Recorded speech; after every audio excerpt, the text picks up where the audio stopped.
legendary Andy Serkis!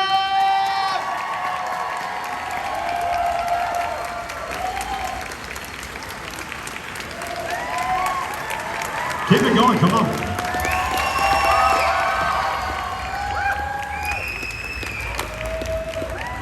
Are you a left-hand driver, right-hand driver, whichever you want? Oh, I drive everywhere. Oh my gosh.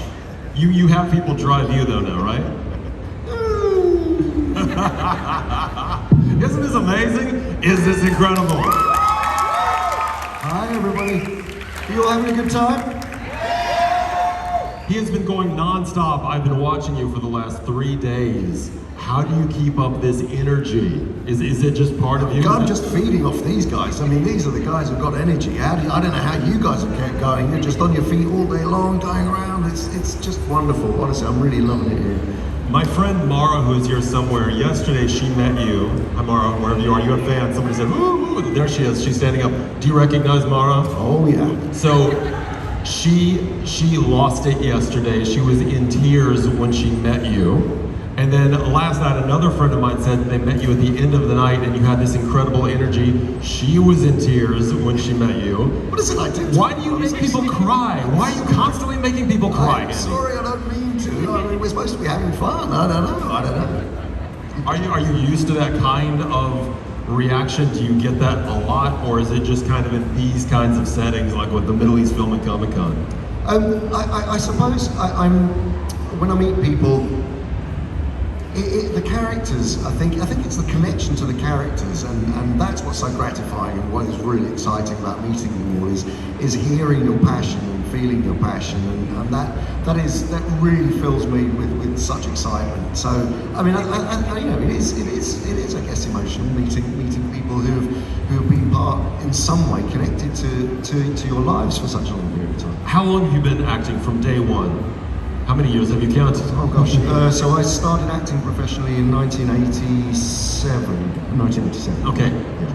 From that, knowing that when you're working in a little studio, you've got your little Lycra suit on or whatever, and you've got just a few people around you to then coming out, do you think about this? Do you think about when you're in these moments, doing these roles, it's like, this is gonna really bring out the audience. These are the moments that these people are gonna really react to when I see them? Or is it just something that you're like, I have to put that performance out, this is the energy I have to put in order to make the final product the best it can possibly be? I mean, look, when you're working on a project, whatever it is, you're giving 150%, and that's just the way I work. That's the way most people in our industry work, because we know that we have. We're lucky. We are in a position of we're in a position of responsibility because we are connecting with you in a big way, and so we want to tell the best stories. We want to give the best performances. We want to direct the films so that people really connect with the story. It's a very profound thing, and without picking it up too much, it really does drive your life. The desire for storytelling and performing and acting and getting into characters it's so important because it goes back. We've had storytelling for as long as we've had humanity. It's such an important part of the human condition, and it's very profound. And that is, whenever I approach a role, it's with that in mind. That it's the opportunity that I've been given, the platform that I've been given. And I have been given some great opportunities to work in all of these great modern mythologies. And that is an extraordinary gift, So you always put as much as you can into it. Everyone in this room, yell out your favorite Andy character. Andy Serkis character, yell it out. What's your favorite?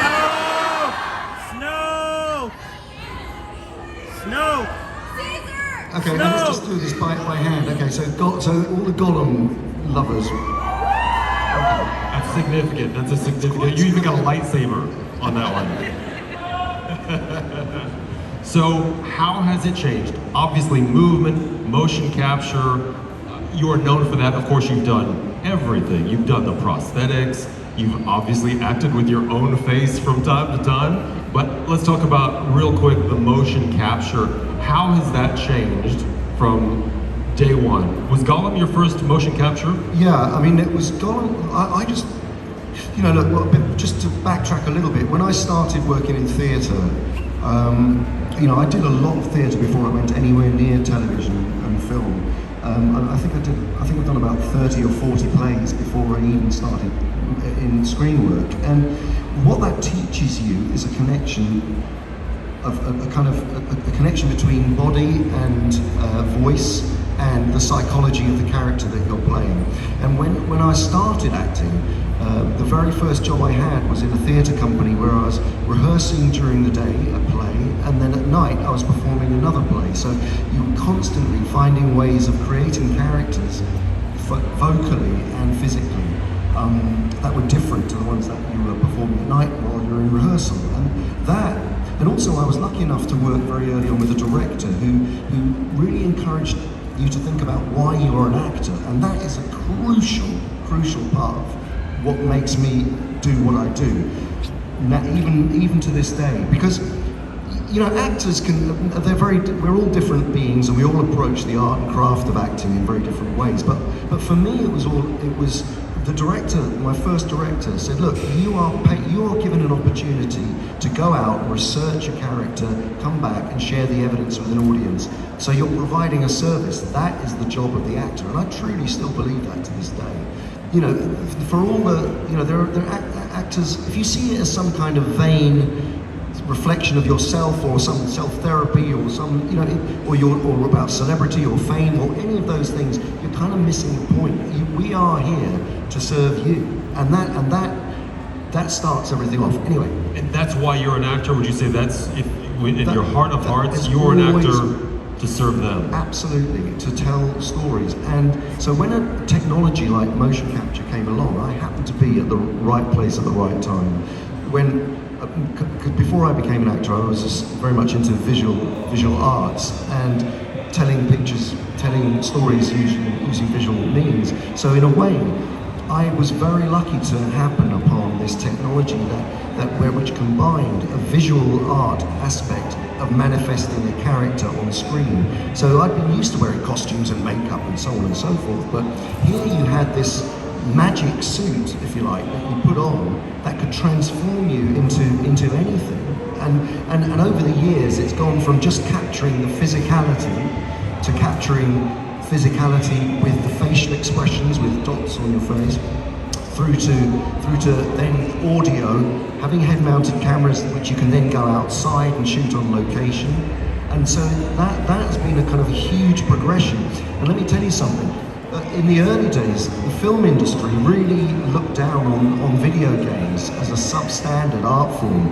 And actually, it's the backbone of modern filmmaking. The technology that came out of video game technology is what works for motion capture, for virtual production.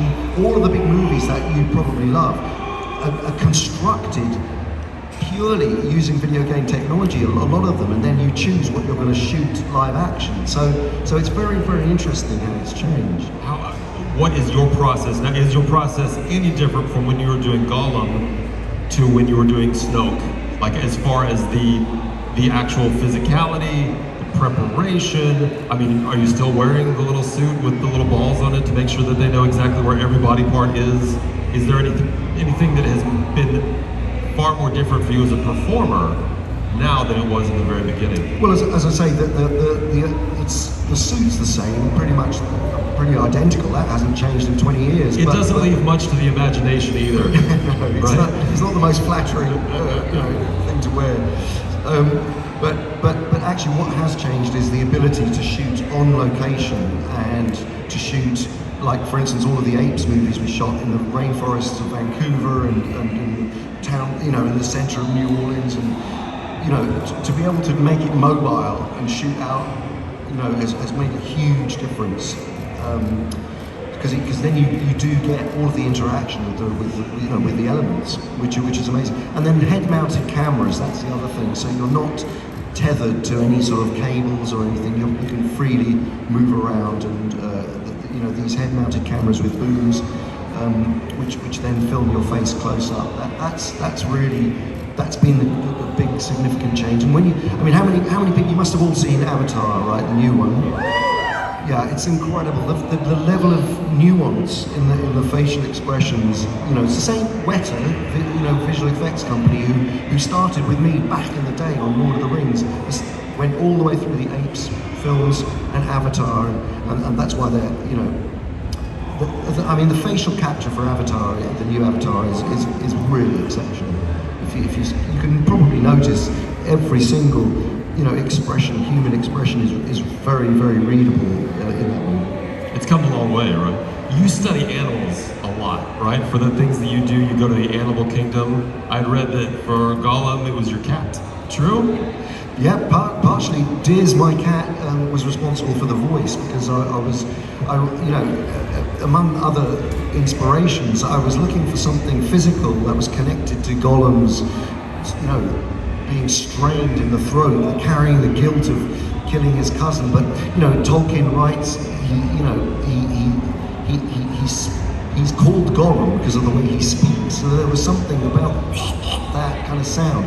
Anyway, Diz, my cat, as I was preparing for the role, walked into my kitchen and started coughing up a furball right in front of me, and his whole back kind of rippled like this and did this thing, and then, you know, he was like that, which then that's how it became. That's how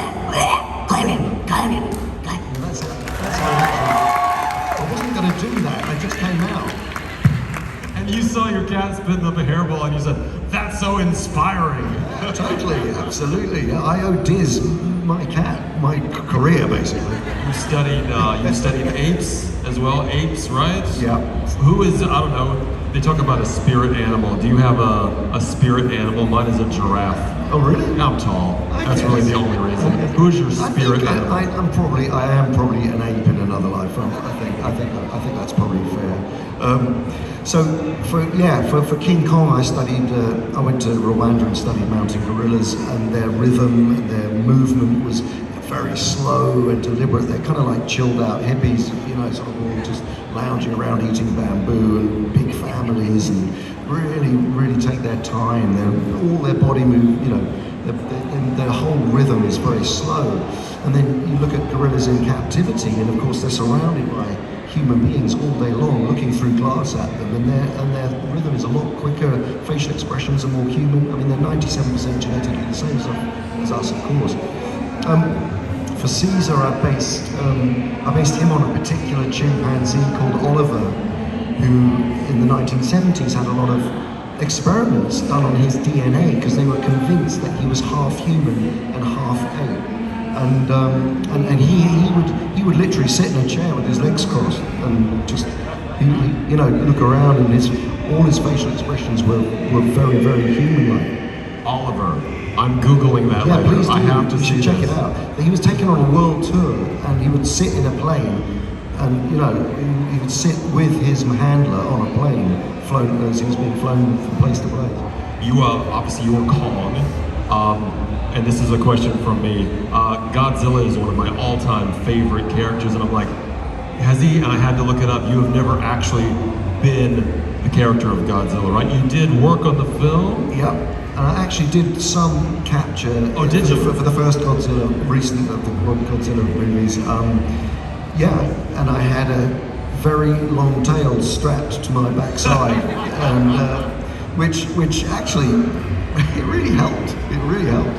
Explain how that helped. Well, we put markers all over it, and so the way that when Godzilla is, you know, uses his tail to, you know, I was able to give it some, you know? I was up very late nights when I was a kid watching these like 1950s, 1960s Godzilla films with these little guys inside the big rubber suit stomping on the little tiny cities. And that is kind of, I mean, that's early on of what you do. 100%. I mean, you know, it is, as I say, it's kind of like it is a digital form of makeup, this, you know? So you're still inhabiting the role, you're thinking of how that character is feeling and thinking and responding, and then instead of it being prosthetics in this case, it's now doing it with digital makeup.